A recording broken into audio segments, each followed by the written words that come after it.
सोचिए जरा, एक किताब जो अभी तक छपी भी नहीं है और उसने भारत की संसद को पूरी तरह से ठप कर दिया है। आखिर ऐसा क्या हो सकता है उन पन्नों में? चलिए इसी की पड़ताल करते हैं। नहीं, ये कोई नया कानून नहीं है, ना ही कोई बड़ा आर्थिक घोटाला।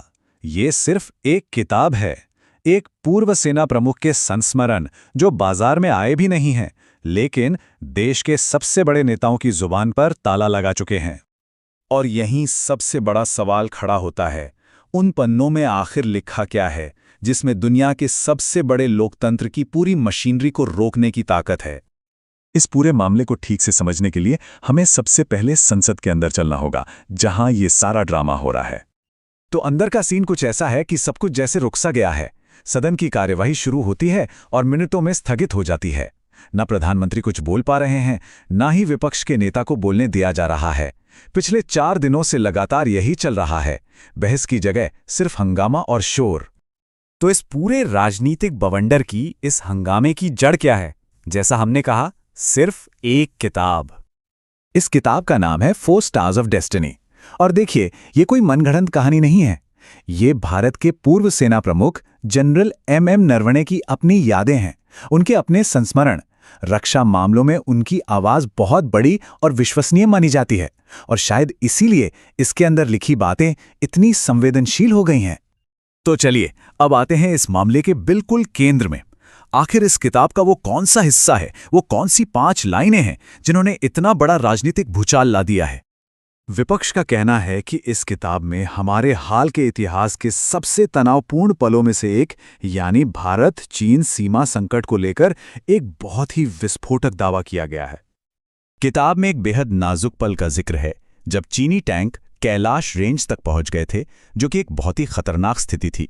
उस वक्त तत्कालीन सेना प्रमुख जनरल नरवणे ने रक्षा मंत्री राजनाथ सिंह, राष्ट्रीय सुरक्षा सलाहकार अजीत डोभाल और विदेश मंत्री एस जयशंकर से तुरंत निर्देश मांगे। और यहीं पर कहानी में एक चौंकाने वाला मोड़ आता है। किताब के मुताबिक कई घंटों की तनावपूर्ण खामोशी के बाद सरकार के टॉप लेवल से कोई साफ आदेश नहीं आया, बस एक संदेश आया, जो आपको उचित लगे वो करें। अब विपक्ष के लिए इस एक लाइन का मतलब बहुत गहरा है। उनका कहना है कि इसका सीधा मतलब ये है कि जब देश पर इतना बड़ा संकट था, तब सरकार ने अपनी जिम्मेदारी से मुंह मोड़ लिया और सबसे बड़ा फैसला पूरी तरह से सेना पर छोड़ दिया। और बस यही वो आरोप है जो सरकार और विपक्ष के बीच एक सीधे टकराव की वजह बन गया है।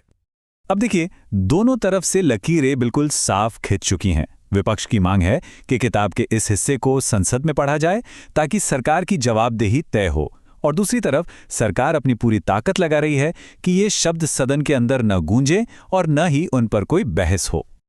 तो जब संसद के अंदर आवाज को दबा दिया गया, तो विपक्ष ने इस लड़ाई को बाहर जनता के बीच ले जाने का फैसला किया।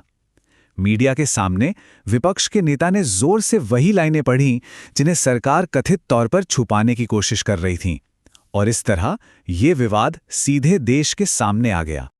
ये पूरा घटनाक्रम हमें कुछ ऐसे परेशान करने वाले सवालों के साथ छोड़ जाता है जो रोज की राजनीति से कहीं ज्यादा गहरे हैं। सबसे पहला और सबसे सीधा सवाल तो यही है कि अगर विपक्ष के दावे गलत हैं, तो फिर इस किताब को छपने से क्यों रोका जा रहा है? और इससे जुड़ा एक और बड़ा सवाल, आखिर सरकार को किस जानकारी के बाहर आने का डर है? उन पन्नों में ऐसा क्या है जो इस तरह की गेहाइमहाल्टुन को सही ठहरा सके? क्या ये डर सच के सामने आने का है? यही वो सवाल है जो आज सत्ता के गलियारों में गूंज रहा है, और जब तक ये किताब अंधेरे में है, तब तक इसका जवाब भी एक रहस्य ही बना रहेगा।